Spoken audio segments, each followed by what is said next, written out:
ሁቲ በቀይ ባህር ላይ ጥቃቱን ይጀምራል ብሏል። ሁቲ ይሄን ያስታወቀው አሜሪካና እስራኤል በኢራን ላይ ጥቃት ማድረሳቸውን ተከትሎ ነው። የአሜሪካው መከላከያ ሚኒስትር የፔንታጎኑ ፔት ሄግሴት የኢራን ባህር ኃይል መውደም አለበት ብለዋል።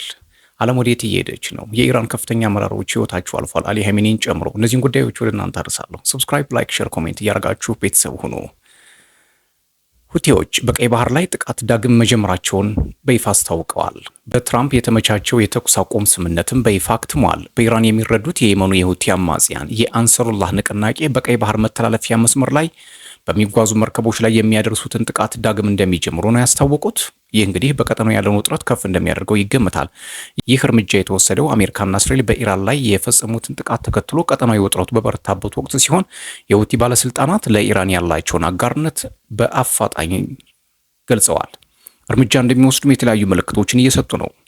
በግንቦት 2025 በፕሬዚዳንት ዶናልድ ትራምፕ አሸማጋይነትና በኦማን አማካኝነት በአሜሪካና በሁቲዎች መካከል ደካማ የነበረ ተኩስ አቁም መደረጉ የሚታወስ ነው። በወቅቱ የተደረገው ስምምነት ሁቲዎች በአሜሪካ መርከቦችና በዓለም አቀፍ የንግድ መስመሮች ላይ የሚያደርሱትን ጥቃት እንዲያቆሙ፣ በምላሹ ደግሞ አሜሪካ በሁቲዎች ላይ የምታደርሰውን የአየር ድብደባ እንድታቆም የሚደነግግ ነበር። ነገር ግን አሁን ፈርሷል። ከጥቅምት 2025 የጋዛ የተኩስ አቁም በኋላ ጥቃቶቹ በአብዛኛው ረግበው የቆዩ ቢሆንም ሁቲዎች ግን ከቀጠናዊ ለውጦችና ለኢራን ከሚሰጡት ትልቅ ድጋፍ አንጻር ጥቃቱን ዳግም ሊጀምሩ እንደሚችሉ በተደጋጋሚ እየዛቱ ይገኛሉ። የሁቲ ማስጠንቀቂያ እጅግ አስፈላጊ በሆነው የባዕበል መንደብ ስምጥ በኩል የሚደረገውን የዓለም አቀፍ ንግድ ዳግም ሊያስተጓጉል እንደሚችል የፖለቲካ ተንታኞች እየተናገሩ ነው።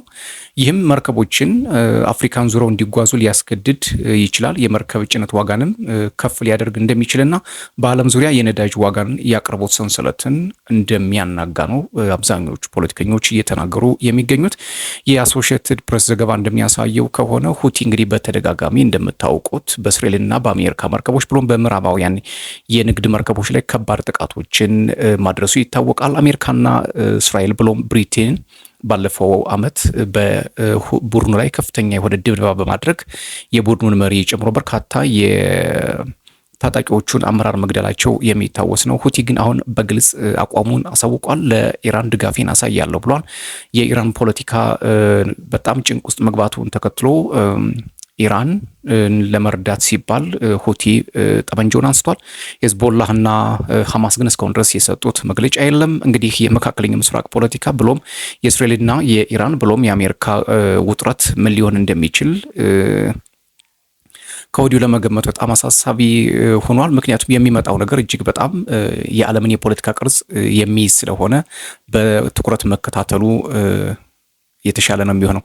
ሌላው የአሜሪካው የጦር ሚኒስትር ፔት ሄግሴት የኢራን የባህር ኃይል ይደመሰሳል ሲሉ መናገራቸው ተሰምቷል። በአንድ ጠንካራ ይፋዊ መግለጫቸው ላይ የአሜሪካ የጦር ሚኒስትር ፔት ሄግሴት እንደገለጹት የአሜሪካ ኃይሎች በፕሬዚዳንት ዶናልድ ትራምፕ ቀጥተኛ ትዕዛዝ ኦፕሬሽን ኢፒክ ፉሪ የተሰኘው በታሪክ ውስጥ እጅግ ገዳይ ውስብስብና ጥንቁቅ የሆነ የአየር ላይ ዘመቻ ጀምረዋል ሲሉ ነው የተናገሩት።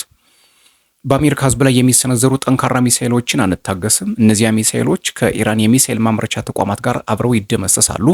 የኢራን የባህር ኃይልም ይወድማል። እንዲሁም ፕሬዚዳንት ትራምፕ በሕይወታቸው ሙሉ ሲናገሩ እንደቆዩት ኢራን በፍጹም የኒውክሌር መሳሪያ አይኖራትም። ይህንን ደግሞ ለማስከበር ቃል እንገባለን ብሏል ፔንታጎን። ያው ግልጽ ነው ከዚህ በኋላ በኢራን ላይ ብዙ አይነት በትሮች እንደሚነሱ ምንም ጥርጥር የለውም። እኔ መረጃዎችን ወደ እናንተ ላይቭ ላይ የማገኛቸውን ሀሳቦች አጋራለሁ። ሙሉ መግለጫው እንግዲህ አሜሪካ ግጭቱን እንዳልጀመረች ነገር ግን እንደምትጨርሰው በማጉላት ላለፉት 50 ዓመታት በአሜሪካውያን ላይ ጥቃት ሲሰነዘር የነበረውን የኢራንን አገዛዝ ስጋቶች ለማጥፋት ቃል እንደገቡ ነው እየተናገሩ የሚገኙት። ፔት ሄግሴት በማህበራዊ ወይም ደግሞ በይፋዊ የኤክስ ገጻቸው ላይ ነው ይህንን ያስተላለፉት፣ በራሳቸው አካውንት ማለት ነው። ዞሮ ዞሮ በኢራን ላይ አሁንም ድረስ የበረቱ ክንዶች መነሳታቸውን ይቀጥላሉ። የተለያዩ ዓለም አቀፍ መገናኛ ብዙሃን ግን ሁኔታውን ለማርገብ ጥረት እያደረጉ ነው። በተለይ የፖለቲካ ተንታኞች፣ ባለሙያዎች፣ አመራሮች እና የሀገራት መሪዎች ጉዳዩን ለማርገብ በጣም የተለያዩ መግለጫዎችን እየሰጡ ነው። እንግዲህ ባለፉት 24 ሰዓታት ውስጥ ምን አይነት ክስተቶች ተከናውነዋል የሚለውን ጠቅልል አድርጌ ወደ እናንተ አቀርባለሁ። አሜሪካና እስራኤል በኢራን ላይ ጥቃት ከሰነዘሩ በኋላ አንዳንድ ለውጦች ታይቷል። ከነዚህም እንግዲህ የኢራንና የኢራቅ ሚሊሻዎች በኳታር የሚገኘው አልኡዴድ እንዲሁም ደግሞ የአየር ጦር ሰፈሮች መደብደባቸው፣ በባህሬን የሚገኘው የኤንሲኤ ማዕከል ጥቃት ደርሶበታል። በተባበሩት አረብ ኤሚሬትስ የሚገኘው አልዳፍራህ የጦር ሰፈር ተደብድቧል። በሳውዲ አረቢያ የሚገኘው ልዑል ሱልጣን ፕሪንስ ሱልጣን የጦር ሰፈር ተደብድቧል። በኩዌት የሚገኘው አሊ አልሳሌም የጦር ሰፈር ጉዳት ደርሶበታል። በኢራቅ ኩርዲስታን አርቢል የሚገኘው የአሜሪካ ጦር ሰፈር ተደብድቧል። እንግዲህ ኦልሞስት ወደ 6-7 የሚሆኑ በቀጠናው ላይ የሚገኙ የአሜሪካ የጦር ሰፈሮች ጉዳት ደርሶባቸዋል። በዮርዳኖስ የሚገኘው ሙፋክ አልሱልቲ የአየር ጦር ሰፈር ጉዳት ደርሶበታል።